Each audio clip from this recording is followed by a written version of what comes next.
I want to welcome Helen Tworkov, who wrote last year and published her memoir, Lotus Girl, and it's really a fantastic story about her life, and it's more than that really because it's a story about the arc of American Buddhism over the last 50, 60 years since she's been involved, and I think in all the world, really, there's hardly anyone who's had a greater experience in participating in that arc, either directly through her own practice, which has been many and varied and very deep, but also in being the founder, co-founder of Tricycle magazine, which, as you well know, is one of the leading Buddhist magazines. And so she had a very unique opportunity to meet so many people. And before that, she wrote a book called Zen in America, which was profiles of 5 teachers. And that also I thought was really, really fun and great to see almost as a historical document. But Helen, let me welcome you. She's calling in from New York, but she is late of Cape Breton, Nova Scotia. So welcome, Helen. Yeah. Thank you. I loved your book so much because, really in the best way, I have to say that you're a tremendous name dropper, that there is 10,000 really incredible names in this book, and each one of them could be, an experience in a book in itself. But your father, Paul, I guess he was an artist, and he was founder of the abstract expressionist school, and you grew up in an environment of tremendous creativity where William de Kooning and John Cage and Stanley Kunitz were all running around and part of your childhood. Yes. Okay. Yes. And can you tell us a little bit about that? What was that like growing up in that environment? When you're a kid growing up, you don't really see it in any way. I mean, you're asking it, to see it as an outsider. And of course, when you're a kid, you don't see it that way. I will say, in terms of the book, I was very, very reluctant to write about my background at all. I did not want to write about the art world. And partly because I knew it had so much juice for a publisher. And it's not where I wanted to go. And so I withheld that for a long time. And then, people kept saying, you got to write about your childhood. You have to keep showing up in a way that I wasn't. So I feel like I kind of, said as much as I had to in order to set a certain kind of, create some kind of atmosphere for how I grew up. And my interest in writing about it at all finally was because it was when I was growing up. I did at some point have enough understanding of what it looked like to others to see it as the kind of apex of a certain world in New York City. And I saw, and I talk about this in Lotus Girl, that the artists were considered to be the kind of kings. They were the high priests. And so one of the things that happened is that I thought, if these are the high priests, I don't want get me out of here. I don't, so I went out looking for other high priests. And that I did use the art world as that kind of springboard. It was that kind of springboard for me. And I did want to set it up to show that. And that the other high priests were the Buddhist priests, really, in your life, the spiritual priests. My first experience of knowing that there was anything out there was through Gurdjieff. That was a very strange part of my life because my father gave me meetings with remarkable men when I was in high school, saying that he thought that this was something that I might be interested in. Of course, I didn't understand anything of it. I understood like 3 words in the whole book, but I got that there was something, that there was an alternative to the high priest in the art world. Uh-huh. I got that. Well, it's really interesting because you had a couple of experiences when you were quite young, like 11 and 15, that were, I don't know, experiences of no self in a way, right? And did that partly inspire you to go find No, these I other had priests? no idea of what John is referring to is two experiences. One was much stronger than the other. I was about 15 years old. I was walking with some friends on Cape Cod in Province to Truro, and suddenly my conceptual mind was not there. And it lasted for several minutes. It was like a break. It was like a break, what we in Tibetan Buddhism we might call a gap. But I never spoke to anybody about it. I didn't know what it meant. I thought maybe I was crazy. And when I started to meditate, or maybe sometime after that, I discovered that that experience was not so unusual, especially for kids. But I didn't have anybody to go to. I had never heard of anything like that. So it was I had a curiosity about it. The experience itself was not frightening. It was rather pleasurable, but I had no idea how to fit it into any context. It wasn't until I began to meditate that I thought back on it and I had some understanding of what that break was about. Um, and my memory of it was so clear that it clearly had a big impact on me. But I can't say that it influenced the direction because I didn't have any context to put it in. You talk about the creative world you grew up, but you also talk about the sadness in your life. Strangers used to come up to you and say, "Why are you so sad, young girl?" And you had sadness in your family. You had sadness in multi-generational sadness. You had cultural sadness. Did that I don't like the word inspire. Did that somehow point you towards your path? I think that it wasn't until my first trip to Asia, when I worked in a Tibetan refugee camp, that I could work with my own sadness. Until then, I had made an assumption that if you were sad, you were always going to be sad, whatever it was about. Childhood trauma, you didn't get along with your family, nobody liked you, whatever it was about, that it was like that sadness was like a stone in your heart and it could never, nothing, it was immutable. And then when I worked in the Tibetan refugee camp, this was in Nepal in 1963, no, 65. And this was in the Annapurna part of Nepal. I would go there weekends. I volunteered to teach English. But it was a very raw situation. The Tibetans were still coming out of Tibet. Refugees were still arriving every week, telling very sad horror stories of what they had left behind, what they had experienced in Tibet. But I saw in the camp that they had a capacity to be bigger than their sadness. And that had never occurred to me that that could happen.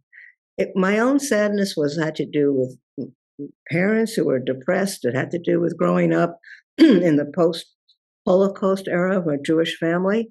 But I just saw it as something that was inevitable for my whole life. And the camp actually showed me that you could become bigger than your sadness.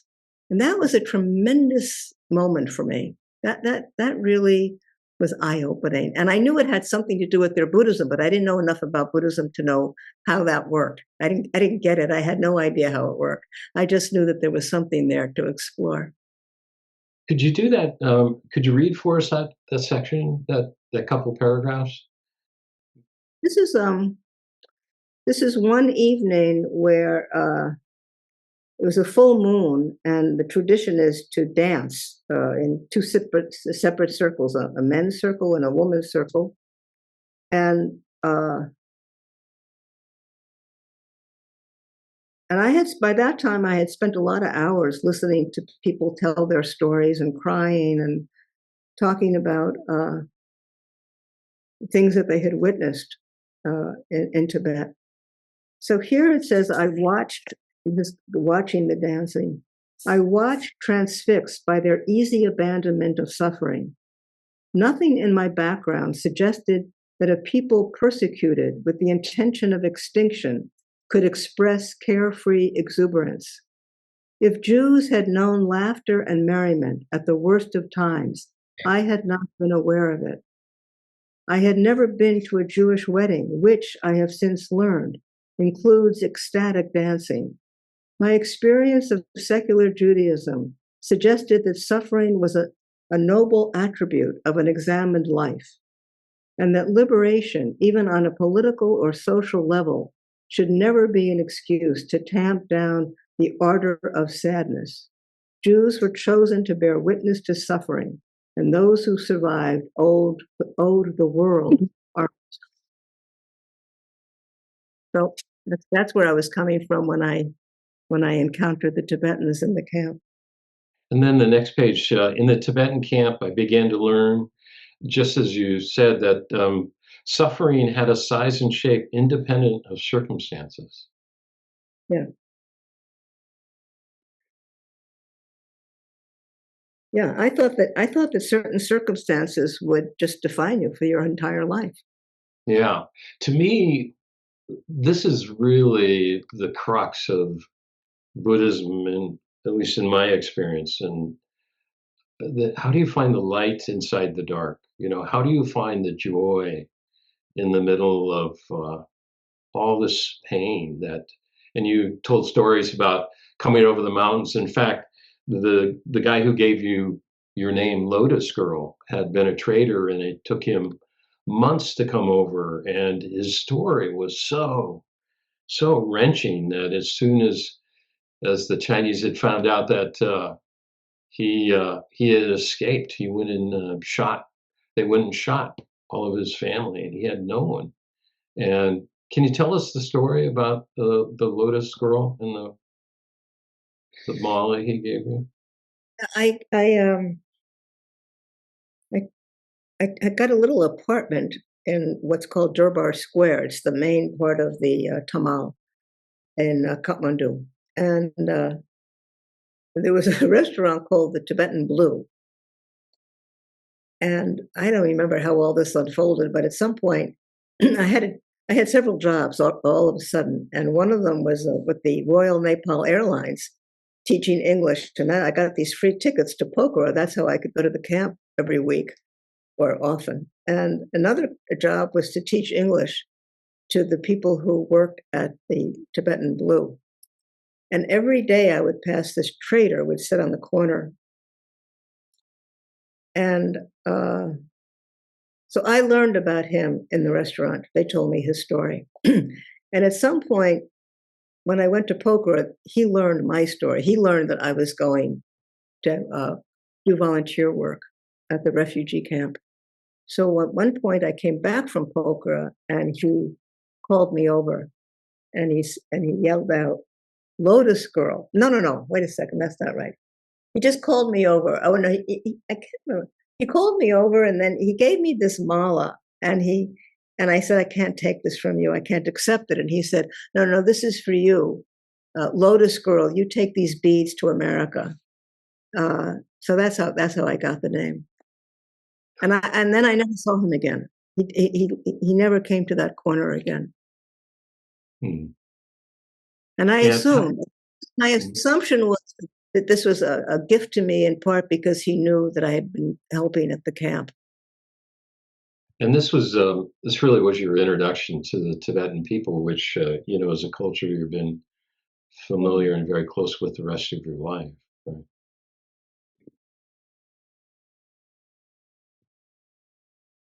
Hmm.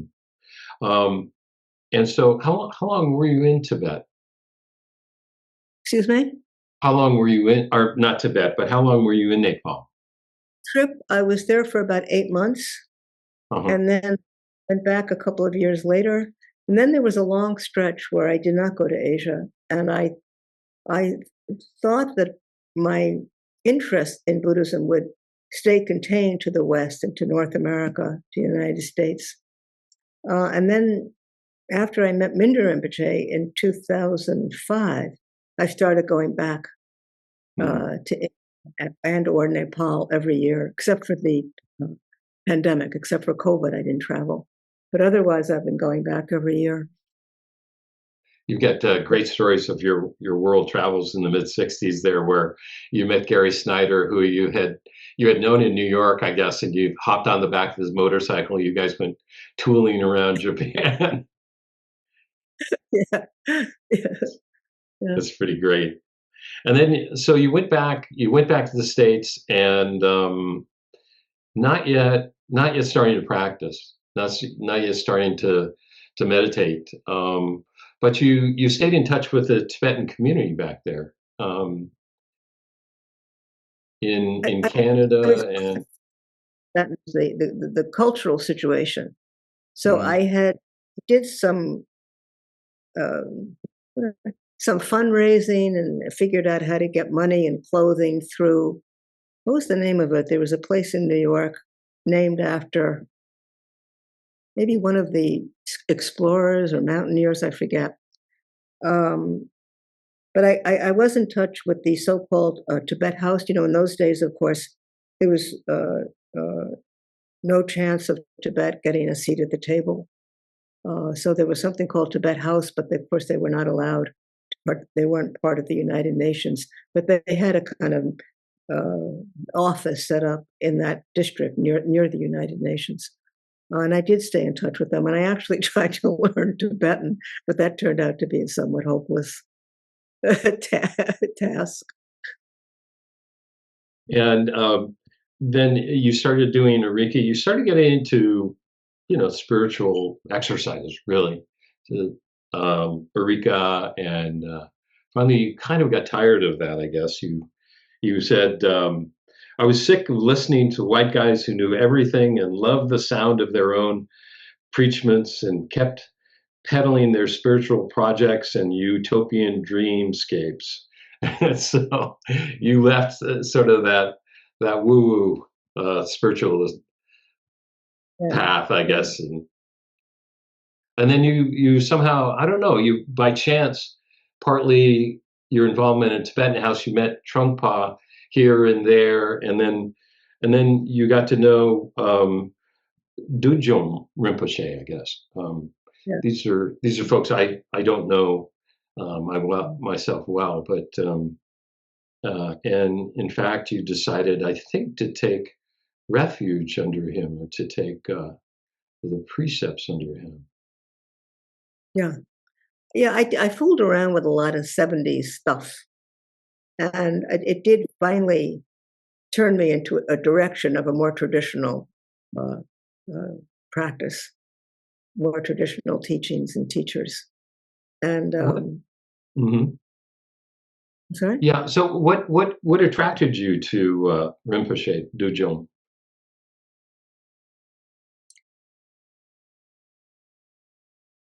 I was pretty out of it. This is what I had just gotten divorced, so I was dealing with that.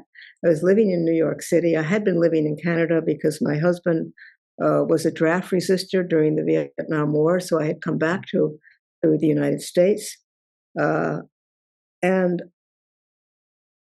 I'm always hesitant to say, oh, Dudjom Rinpoche was my first teacher, because I was not much of a student. And I don't think I had a clue as to how to be a student or what being a student even meant. But there was something about him that I could, through all of my own fogginess and haze and lostness, I could recognize something in him that was very, very special. And I tried to describe that in the book a little bit. I went to teachings. I listened to him talk. Did I understand what he was saying? I don't know. Probably not much. And he was very old school. He taught in Tibetan, and there were translators and lots of chanting and a lot of ritual. And but there was a quality in his presence that he just didn't reach out in any way, in any kind of normal kind of dialogue, or when you meet a friend or you introduce to somebody and you try to figure out who that other person is and who they are and who they are in relationship to you. That just didn't happen around him. He was like, I think in the book I said it was like looking at space, or it was like feeling like you're just falling into space. He just didn't have the kind of solidity that we identify with as a person, a personhood. That just wasn't there. And I didn't know what to make of it. I mean, again, a lot of these descriptions and a lot of what it meant to me were in retrospect.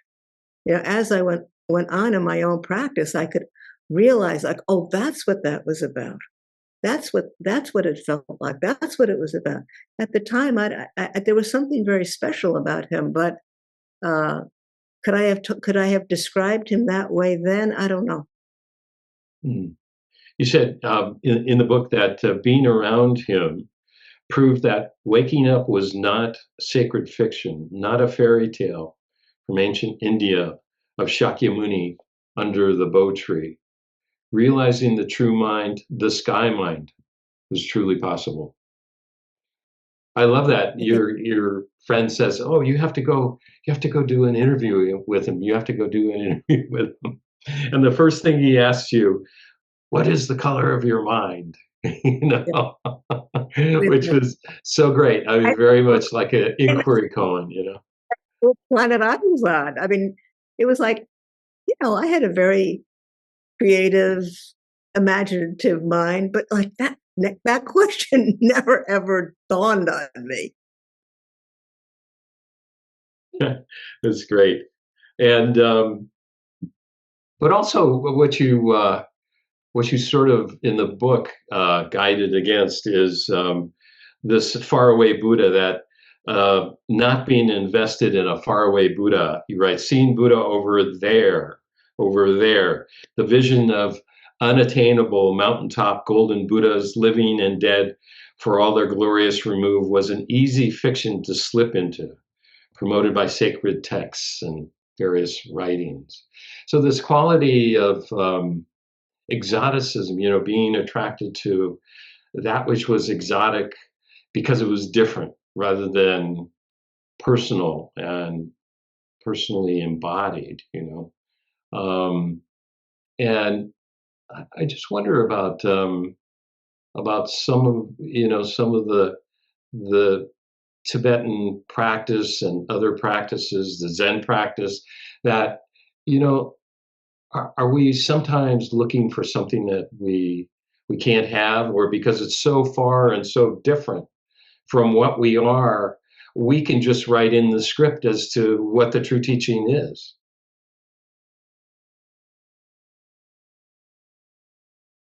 I think when you've practiced for a long time, as I have and as you have, I think the answers to those questions keep shifting.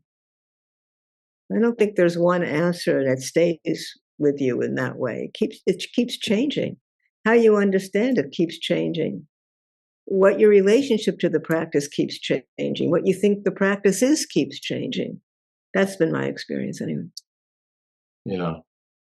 You also write that paradise, it turned out, existed right in your own shit. And if you didn't find it there, you might miss it altogether, which is great. That, just bringing it home. So then I guess that Tibetan group, Dujom, I guess he went back to Nepal or went back to India. And then that group just sort of broke apart, or you left, and then you went to Greystone and you started to study with Glassman, evidently, Tetsugen Glassman, Roshi. Yeah. The situation around Dujom Rinpoche turns out to be a kind of classic Nyingma. Nyingma is one of the schools of Tibetan Buddhism. And it seems to be somewhat prevalent among the Nyingma schools that the Sangha keeps fracturing.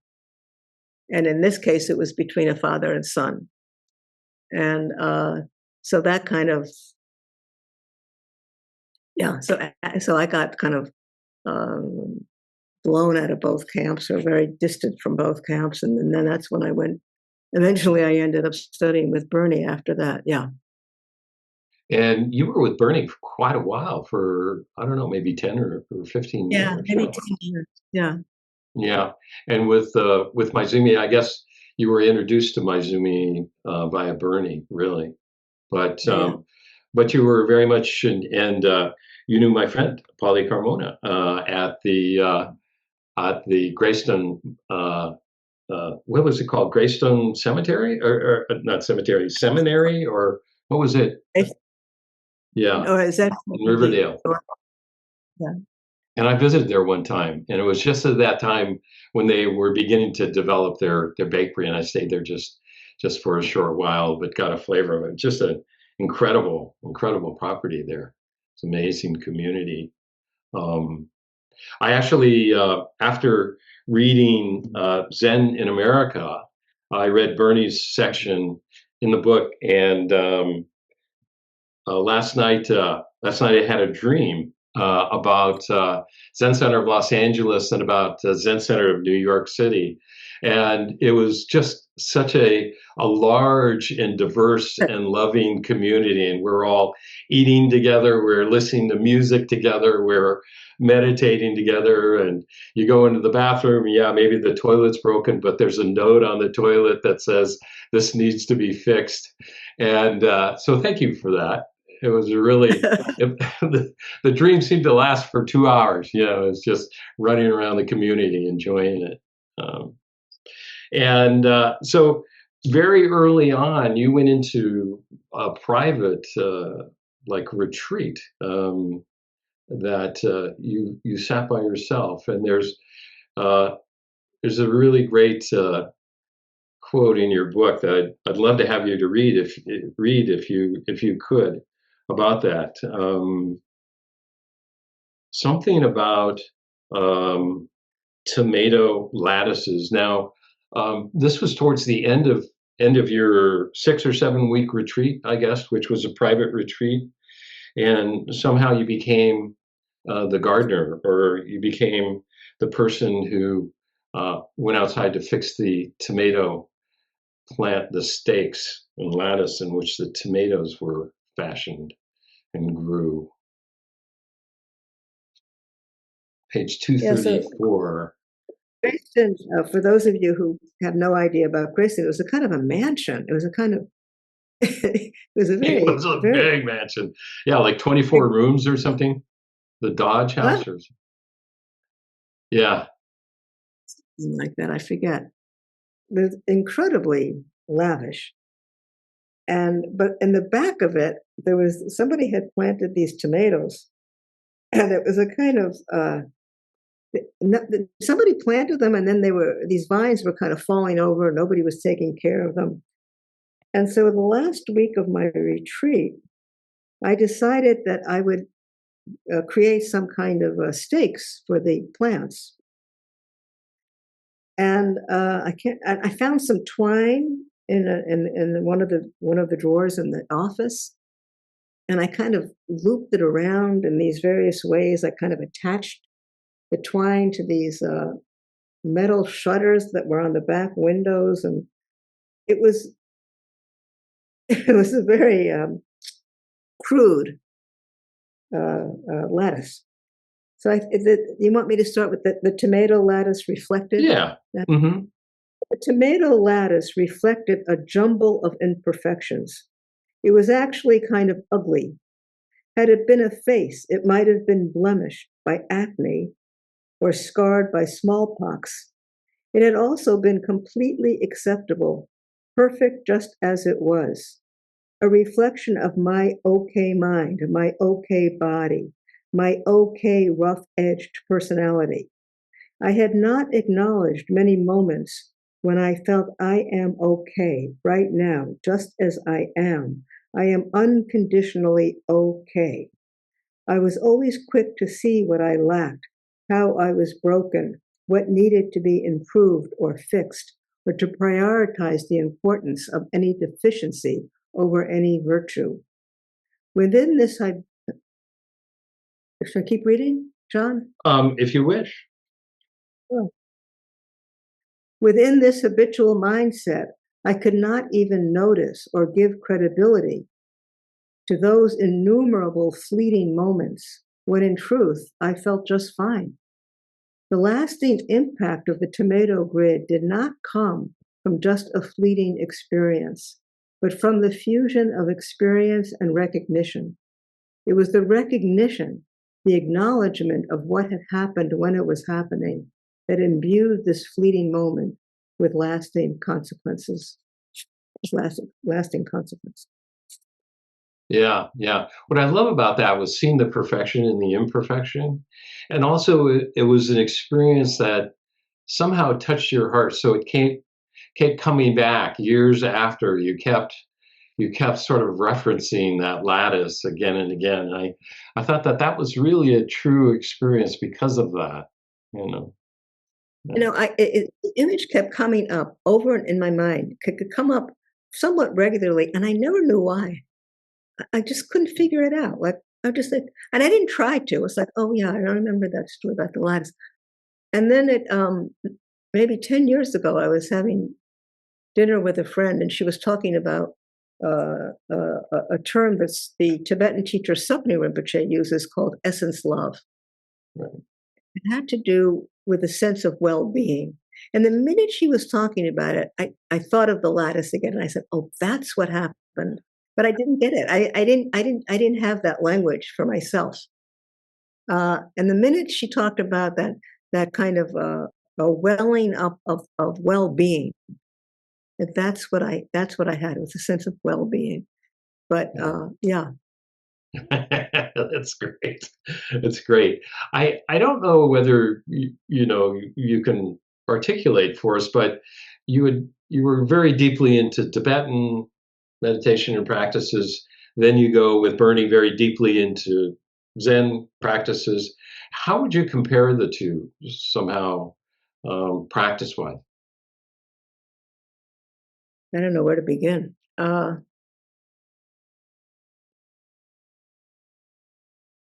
Again, I think not only have I changed, but these practices have changed. Zen in America has changed. How people are teaching and studying Vajrayana has changed. So my own experience, this is now, what are we talking about, from 75, 85, 90. The first time I did a Tibetan retreat, after being in the Zen community for 10 years, I couldn't believe the people around me were moving, scratching their heads, and moving around and adjusting their shawls, and it was like, where am I? Just like it was sort of shocked, and it felt kind of very relaxed in a way that Zen did not at that time. But since then, a lot of the Tibetan teachers have placed a lot more emphasis on sitting quietly and sitting still. And some of the rigidity in the Zen schools have kind of relaxed a little bit. So I'm not sure where this is going, but the Tibetan practices, as you probably know, that they have this huge variety of mantra practice, chanting practice, visualization practice, mandala practice. There's an enormous range of prostration practice. So the range seems to me quite wide. That would certainly be one obvious difference. I never felt there was a difference in view, which seemed to me the most important. When I first the first time I went to hear a lecture by Bernie, I felt very comfortable with the view. I didn't feel a switch in view. Yeah. And then sort of in the mid-'80s, you write about it in a couple of your books. Some troubles hit some Zen centers, Zen Center Los Angeles, where you're going, and also New York Zen Center for a little bit different reasons.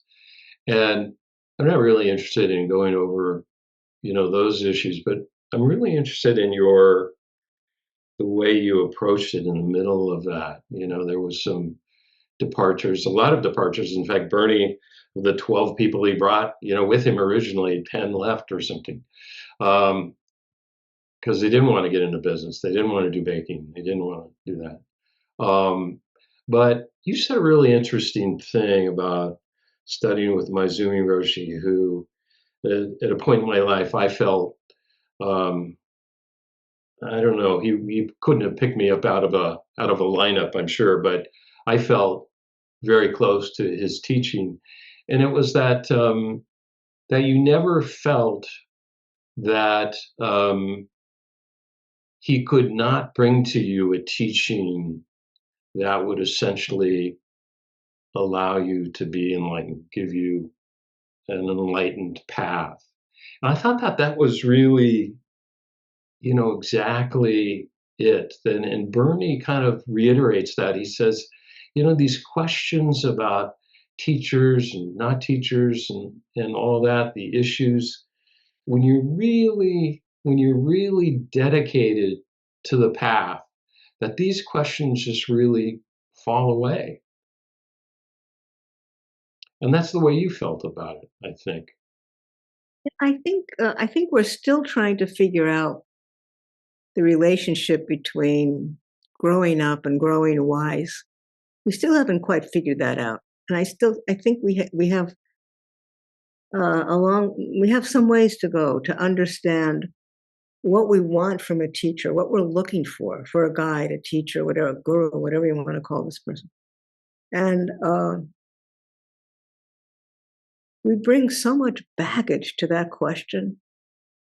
And I think there is something there that when you know what you're looking for, or you know what you want, or what somebody has to offer you, you can kind of go for it without kind of bringing in every little nuance of personality and karma and background and so forth, and drop some of the judgment. But it's difficult. I mean, but in terms of our culture, it's a very difficult situation. Yeah, yeah. You and Rick were just starting to get together ideas about Tricycle magazine, right? And he said that the swans almost drowned. So you got this idea about a Buddhist magazine, which had been sort of kicking around for a little while, and the first issue was 1991. Is that right? The fall of 1991. And you got it together with Rick Fields, who's a very talented writer of How the Swans Came to the Lake, and must have been a really wonderful human being. It's really tragic how he died so young, but I really like that you were somehow able to get together this $250,000 to publish the first issue, and 90% of the magazines would never publish a second issue. And you said that. Sorry. I'm sorry. Did you say it cost $250,000? Well, this is what you write in your book, that magazines started with $250,000. 90% of them fail after the first issue. And you said the most important was my newfound willingness to fail, that this was somehow something new in your life. Yeah. Can you tell us about how the magazine, the idea of the magazine, came together? Well, there are a couple of people, me and Rick, and couple of people at CCLA. Maybe somebody at Windbell, I don't remember. But we had been sort of joking and talking about a Buddhist magazine, a non-sectarian magazine, but it was all like, oh, we're going to have such a good time. It's going to be so much fun. And Rick, of course, was at the center of that because he knew more about putting a magazine together than anybody else involved in these conversations. Certainly me, I had never worked at a magazine. But then Rick, Trungpa Rinpoche asked Rick to come back to Boulder to run the community newspaper, which at that time was called either the Vajradhatu Sun or the Dharmadhatu Sun. I forget, something like that. I don't know if anybody else remembers. Vajradhatu Sun, Dharmadhatu Sun, something like that. So, in those days, there was Windbell, there was Inquiring Mind, Vajradhatu Sun. There were all these community magazines. But there was no non-sectarian public magazine. And but then then Rick went back to Boulder, and then that put an end to the conversation. Nobody picked it up. And then from about 1985 on, there was a series of scandals in the Zen world, the Tibetan world, the insight meditation world. And there was a lot of talk about what was going on. And Rick and I were on the telephone like just hours every week talking about what was going on, a lot of gossip. But there was no place to publish anything. You couldn't write anything because, of course, there was this whole brotherhood of teachers. So you couldn't write in Windbell what was going on in the Vajradhatu community. You couldn't say anything in Inquiring Mind about what was going on in these other communities. So there was no place to have any forum. There was no open discussion anywhere. And Rick, then there was the one of the things that happened it was very serious situation in the Shambhala community with the Vajra regent, and it was came out that he had AIDS and had been having unprotected sex, and that kind of blew that community apart. And Rick was editing the paper and was clearly on the side of that this person should be basically have his titles and his authority removed. And other people felt that could not happen because Trungpa Rinpoche had made him the Vajra regent and his word was sacrosanct and it could never change. And so Rick, being a journalist with a lot of integrity, wanted to publish something in the Vajradhatu Sun, and he was prevented from doing that by the board of directors, and he quit. And I very kind of skillfully waited a while and then finally said to him one day, hey, maybe this is the time to revisit a non-sectarian magazine, except at that point, it wasn't all fun and games. It wasn't just, oh, we're going to have such a groovy good time together. It was like, this is something that we really need. This community really needs this. And I think I even say in Lotus Girl, that my feeling was, because Rick had published how the swans came to the lake, and then he made a joke about how the swans died in the lake or almost died in the lake. And I felt that if we were going to have if these obituaries were going to happen, that they should be written by people who were sympathetic and not how the mainstream press just try to destroy the Buddhists. We didn't know at that point whether Buddhists would survive these scandals that involved my Zumi Roshi, who at that point was my own teacher or had been my own teacher. The Vajra regent, so Dick Baker in San Francisco. But Tricycle was hardly a scandal rag. I mean, it was, it wasn't. It was some very serious, journalism, writing, poetry. But we did, we covered enough to get us into trouble with various communities. But we didn't go after things that weren't published. First of all, we didn't have any money, so we couldn't do, quote, investigative journalism, and that's not what we really wanted to do. But we did cover things that had been published in books and did go over certain things in that way. But Tricycle did very much grow out of a need for a common forum and the possibility of doing something that Buddhists from different traditions could relate to in one magazine. So it did very much. Those scandals did very much have to do with how Tricycle came to be. Mm-hmm.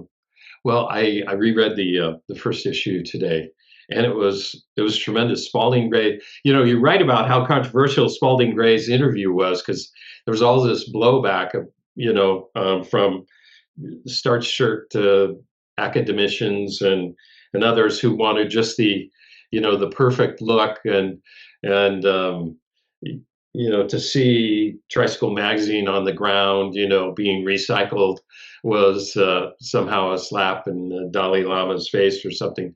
But I thought I thought the interview was fabulous. I mean, Spalding Gray are the guys all over the place, but the questions that he asked about dreams, about how he practices, about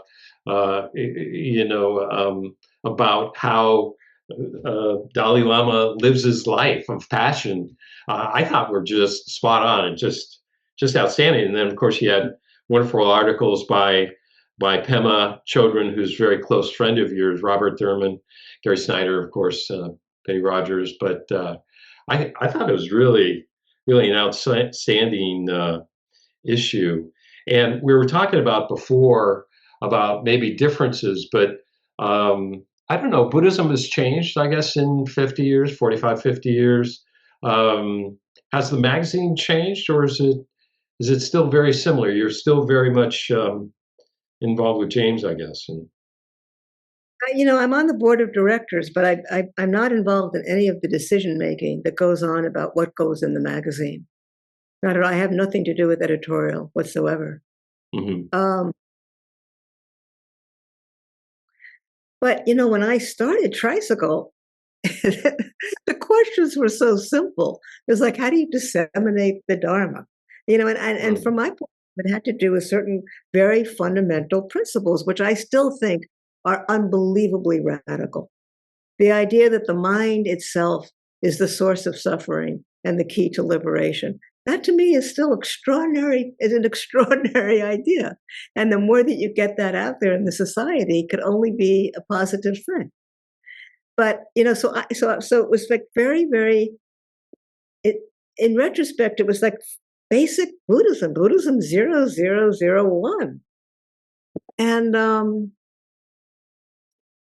James's job today, James Shaheen, who's now the editor, his job is so much more complicated. Because the question is, well, is this real Buddhism? Is that real Buddhism? What's real Buddhism? Is woke Buddhism real Buddhism? What does secular Buddhism mean? Is secular Buddhism real Buddhism? Is like all these different kind of questions that have come up. I didn't have to deal with any of that. So I don't envy the guy, but I think he's doing an amazing job, but I don't envy him. We were talking about this in a larger context about how Buddhism developed, and so just looking at the current issue, there's a lot of self-help. We've gone from 7 American teachers, which was the case in Zen in America in the mid 1980s, to hundreds of teachers. We've gone to great diversification and dissemination of the teachings. How do you talked about woke Buddhism? How do you feel about the direction that Buddhism is going right now?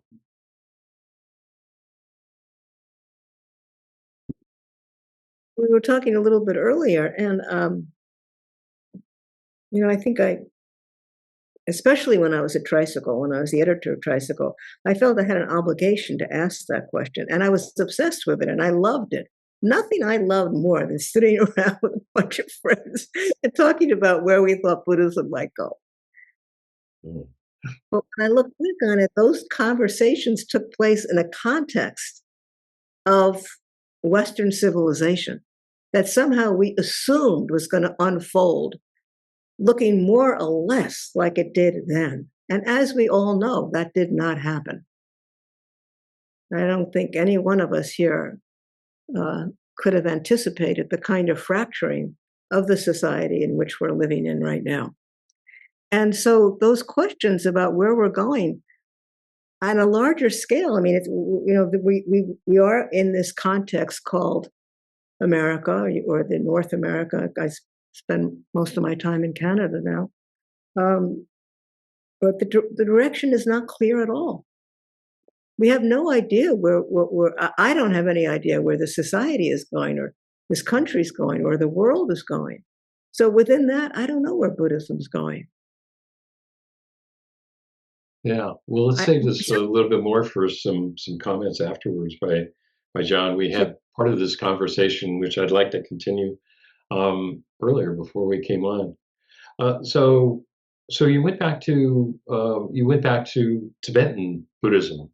You left Burnie. Maizumi Roshi died in I think '94, wasn't it? And then yeah, and then you went back and Mingyur Mingyur Rinpoche Vajrayana. What brought you back to Tibetan Buddhism, you think?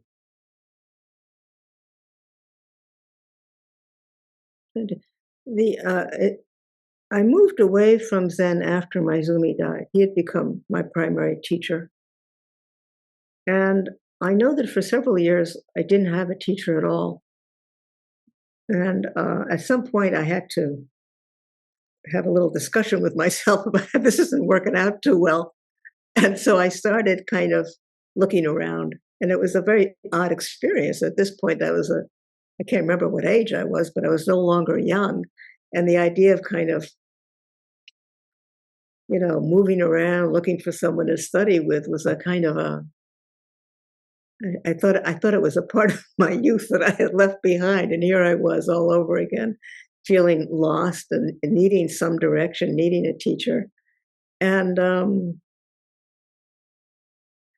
I had been sitting by myself, but I was getting very spaced out and I was getting very confused about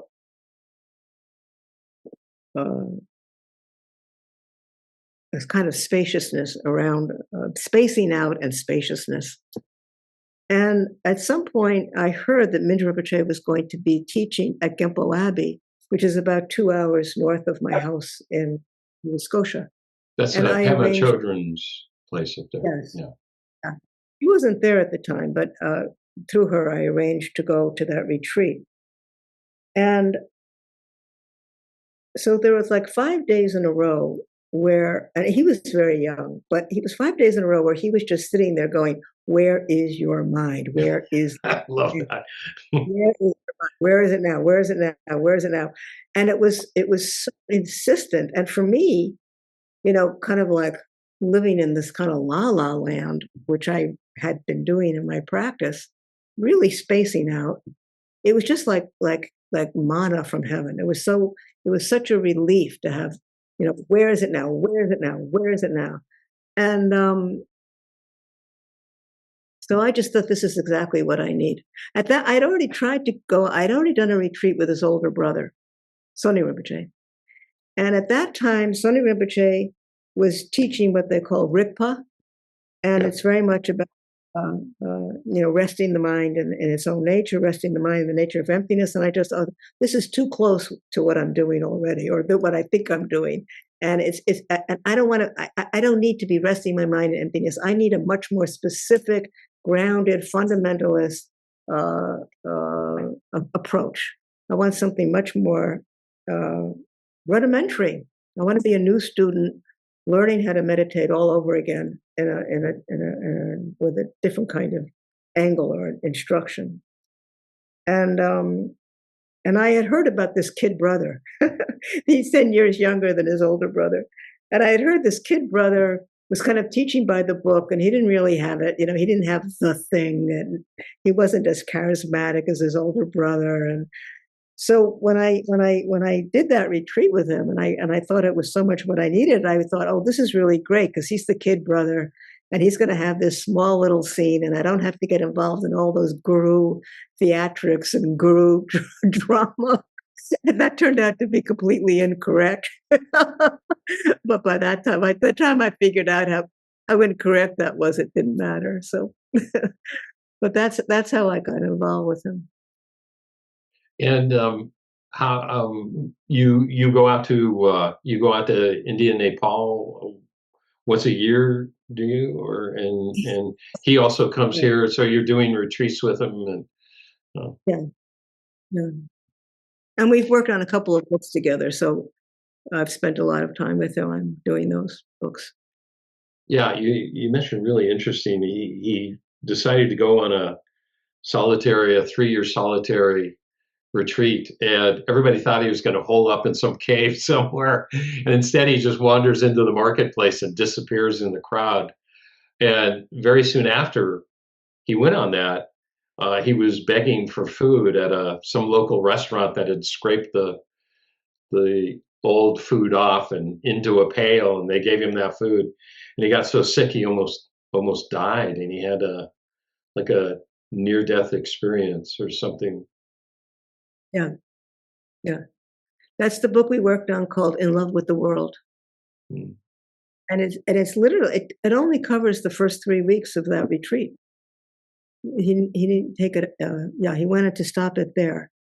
So it goes through his near-death experience. Mm. Mm.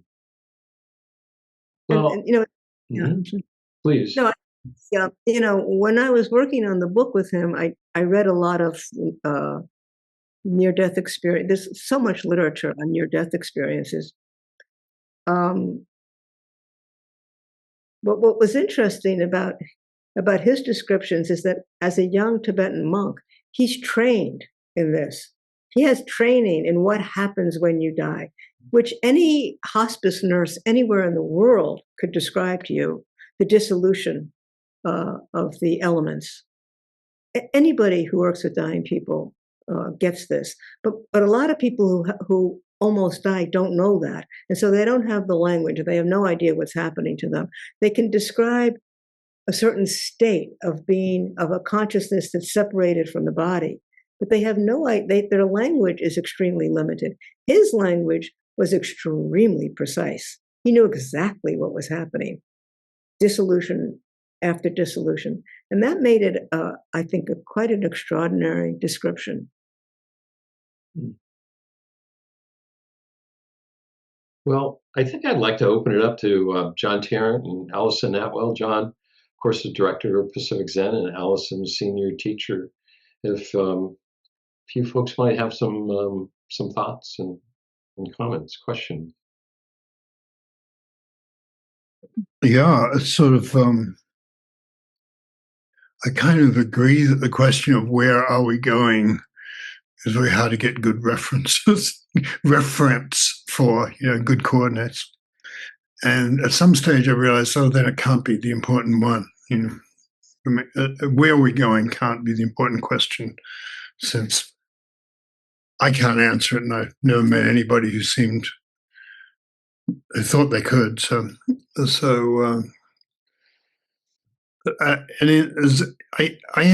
I started out in Tibetan deity yoga, actually long ago. So it always touched me, the Tibetan tradition, and the near-death meditations and things, But I ended up in Zen, and a particular kind of Zen, and so I guess the model of like surviving the bad emperors is a very Chan Zen one, and so I think I don't know. I think the problem with engaged Buddhism is so much that you think you can drive the truck when you can't. I just think that. But I just always thought that Buddhism offered this amazing thing. I came out of political action in Australia, Aboriginal land rights, things like that. It was kind of a tough world, and it wasn't fluffy activism. It was like dealing with people, equivalent to on the res here, sort of thing, drinking and fighting and things, but had a noble cause, And so I always felt like you had to survive inside that, not inside you're not using the right pronouns for me or something like that. So it was a sort of, I liked that, but I always also felt you just can't survive in the world without a real meditation practice, and for me, I ended up with the koans and Zen and stuff, because I think I felt like my mind was weird, and that helped, So I don't know. I just think we're in that, I suppose. I don't know what. And I was always moved by the Tibetans doing this amazing project, having lost so much and having not the big thing and not to hate, not to look for vengeance and things like that. And I just thought it was really a noble path. And in Zen, somehow we've got to find peace with all that and do what we can and stuff. So I kind of feel kind of happy about doing all that, really, and teaching people that as best I can. And you do get, all this crazy stuff in American, such a Puritan culture, and it's always thinking there's a right answer to everything and so on. And so, we get death threats, things like that. It's like, oh, I vaguely remember you from 30 years ago, that kind of thing. It's like, and we're trying to work out how seriously do I take this threat, that sort of thing. And does it affect my family, things like that. But in a way, you just have to not care because the Tibetans deal with so much worse than that, And so I don't know, I feel very happy and optimistic about the Dharma in that way because it brings delight and peace. And in a way, I think integrity to us, that our culture has clearly been heading for a fall for a long time, and clearly we're not going to run the world anymore, and we'll have to do what we can there, So, I guess I'm really just responding to the kind of things Helen has just said, Yeah, great. I talk about this in Lotus Girl that I was very involved in the Vietnam War, living in New York and then marrying a draft free sister. But right in the middle of the 70s, we were so self-righteous. Yeah, we thought we were great. And that our anger was so justified. And in the middle of all these, the Tibetans start showing up and going, wait a second. If you think that your anger is because of what's going on there, you got to rethink this whole thing. You got to rethink it. If you think your anger is helpful, you got to rethink that. And nobody had ever checked our anger. We were so madly in love with being angry. We thought we wore our anger like it was a badge of heroism. Like the more angry you were, the more it meant that you were concerned about the war. That was our feeling. So to have somebody come along and say, "Wait a second, you got to rethink this," that was huge. And I feel a little bit the same thing as now. I think that Frank, I think the teachers have to step up sometimes with the younger generation of Buddhists and their social engagement, and kind of give that same lesson all over again. Doesn't mean that it doesn't mean that you stop being active or you stop being an activist. Just there's a way to do it without anger.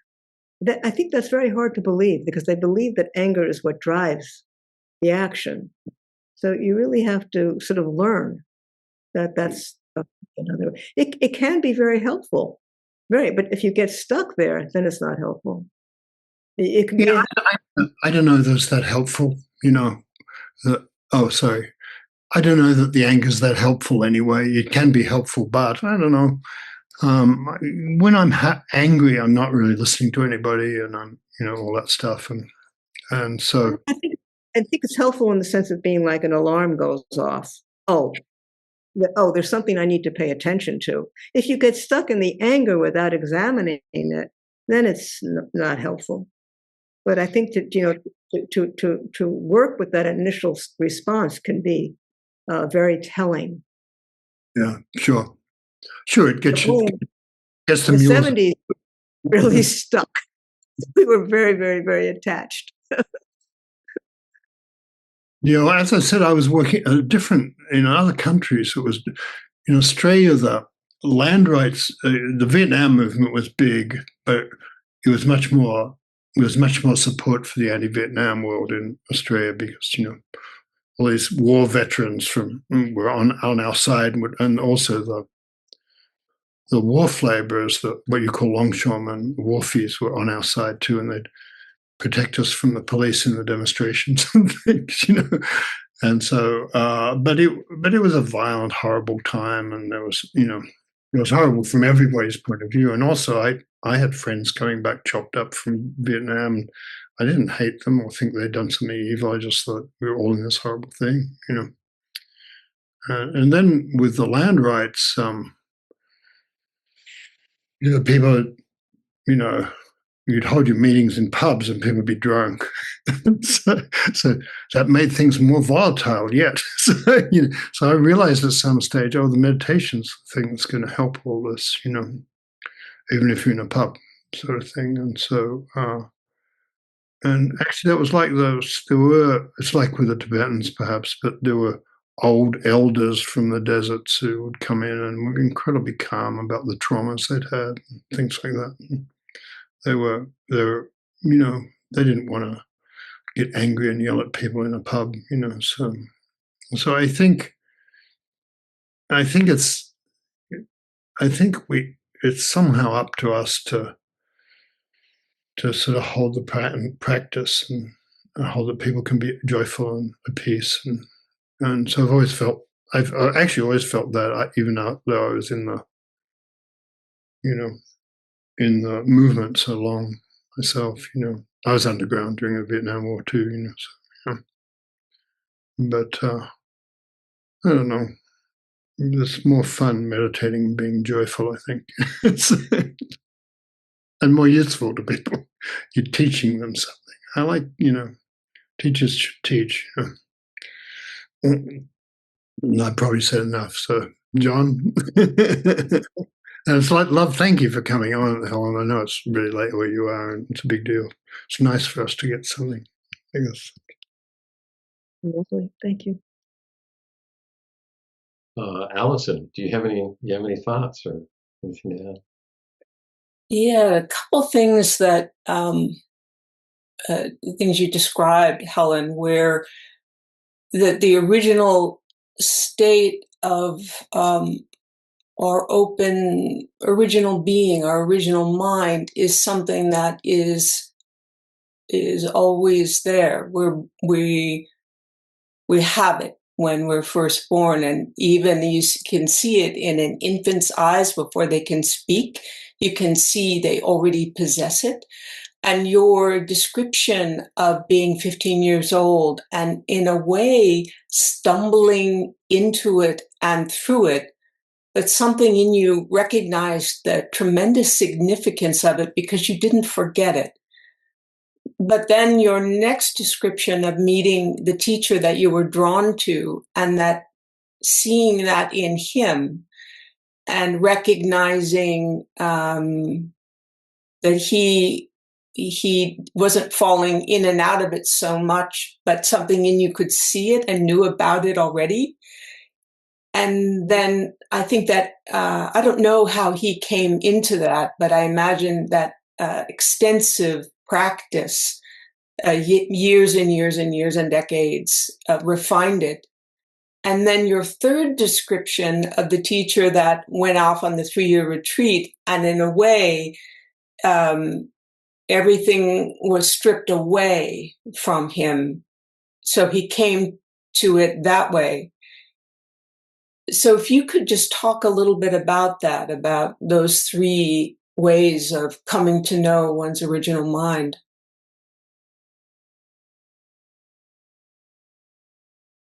Well, as I said earlier, I think I said it earlier, that experience I had when I was 15, when I began hanging out with other meditators, that was not such an unusual experience.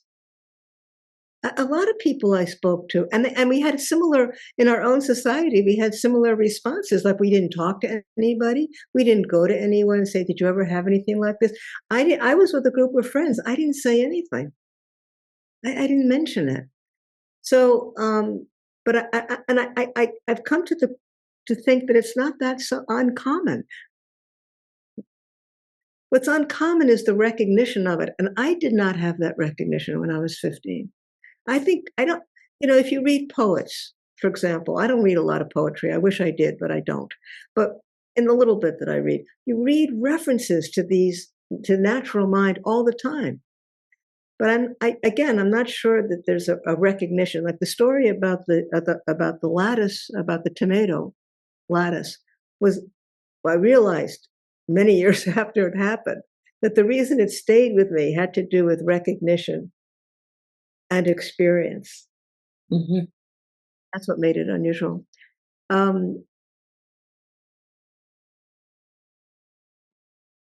With Mingyur Rinpoche,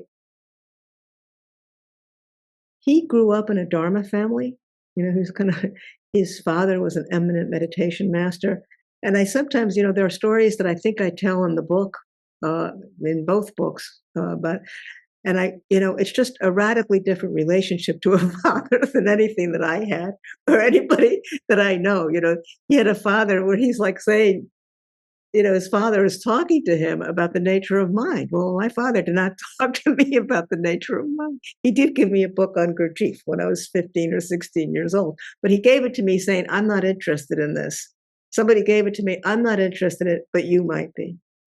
But so what I was saying with Mingyur Rinpoche, he left for that retreat with a highly developed sense of his own capacity. And some of that had to do with his own practice and maybe not having the stability of and the kind of clarity that Dudjom Rinpoche had. Dudjom Rinpoche also was very elderly when I knew him. And frankly, I'm seeing a lot of people who look like they might be close to my own age. And I think there is something in the aging process that's very helpful for where we're talking about. And so Dudjom Rinpoche was elderly, and he practiced in caves, practiced for years. But Mingyur Rinpoche, certainly his own clarity of mind, I think, did become increasingly stable through that. It was a 4.5-year retreat, actually, through that retreat and through the near-death experience. But he had a lot more stability with that than going into it. Than he didn't start off on ground zero. I don't know if that answers your question. I don't think it really does, but I don't know. Well, thank you. I just wanted to hear you speak more about that. And it's very interesting. I have one more question. In the Zen tradition, I don't know anything about the Tibetan tradition of how you work with a teacher, but obviously in Zen, you have Dokusan where there's a one-on-one meeting going alone to the teacher. And you had many years experience of that. And then you had the Tibetan tradition. Can you say something about what that might look like in the Tibetan tradition, that meeting with the teacher? Again, I'm not sure there's a general way of describing it. I think many different Tibetan teachers have functioned in different ways with their students. With Mingyur Rinpoche, he sees people continuously. People come to see him.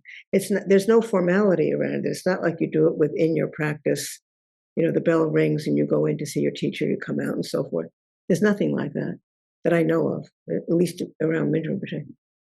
But you have and of course now he's got thousands of students.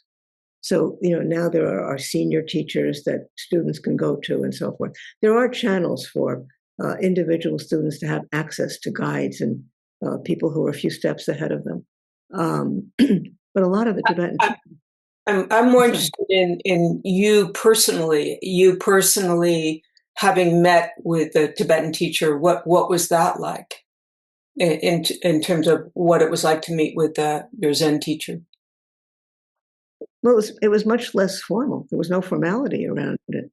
I mean, I worked on 2 books with him, so I got to hang out with him a lot, and it was and I could ask a practice question anytime I wanted to, but there was no formality about it. But there's also, one of the things that I learned during the pandemic was the first time that I actually watched teachings or did teachings online. I was very isolated in addition to all the other isolation. I was in Cape Breton. So it was a very, very, very isolated 2 years. And Mingyur Rinpoche gave this course, it was a Dzogchen course that went on for several months. And it was my first experience of actually doing online teachings. And I was completely shocked at the capacity for some kind, transmission to take place through the screen. And it certainly takes place in teachings. So there's a way in which there's a kind of transmission that maybe for some of us, maybe it diminishes the need for kind of one-on-one verbal communication. Depending on where you're at with your practice, what you're trying to do, what you want. You know, when I was coming up in Dharma, especially around the Tibetans, there was a kind of assumption that you needed a guru. You had to have a teacher. And there was a lot of kind of conversation about that. And there was the idea that if you didn't have a teacher, that you weren't really, doing the practice, or you weren't serious or whatever. But, most people who make a big deal about having a teacher really don't know how to use a teacher, I think. I don't know, John might disagree with me. My feeling is that a lot of people who they want teachers, but then they don't really know what a teacher is there for. What is a teacher there for you, Helen? What are you looking for in a teacher? I've been very lucky in having a few teachers who really were able to show me something about my mind, really introduce me to my mind. And that's what I'm looking for. And looking for that anytime I can see that or clarify that, see it more clearly, then that's what I'm going for. And then we were talking about this before, earlier. And then what about all the other stuff? I'm not interested. Personality issues, this issue, that issue, I'm not interested. I was when I was younger, but not now. And I just want to respond to that thing Helen said about, again, maybe I'm old, but like her, like as she says she is. But I'm not interested in that stuff either. I'm not interested even in it in myself, the personality material and so on. There's something objective about, I think practice does this too, there's something objective about the nature of mind and reality, and I'm in it. I'm not driving it and doing all this stuff. And I kind of like that a lot. Yeah, so I just want to support what Helen said there, yeah. Well, Helen, maybe we can end it there. Thank you so much for joining us in Pacific Zen Thank you so Luminary much. Series. Yeah. Enjoyed it. Thank you. I've enjoyed it a lot. Thank you. And thank you so much for your, I don't know, your service. It sounds trite to say thank you for your service, but you've dedicated in a way your whole life to disseminating the teachings, and everyone on this call has benefited from that. And thank you for that. All right. Thank you all for coming and joining us. Good night.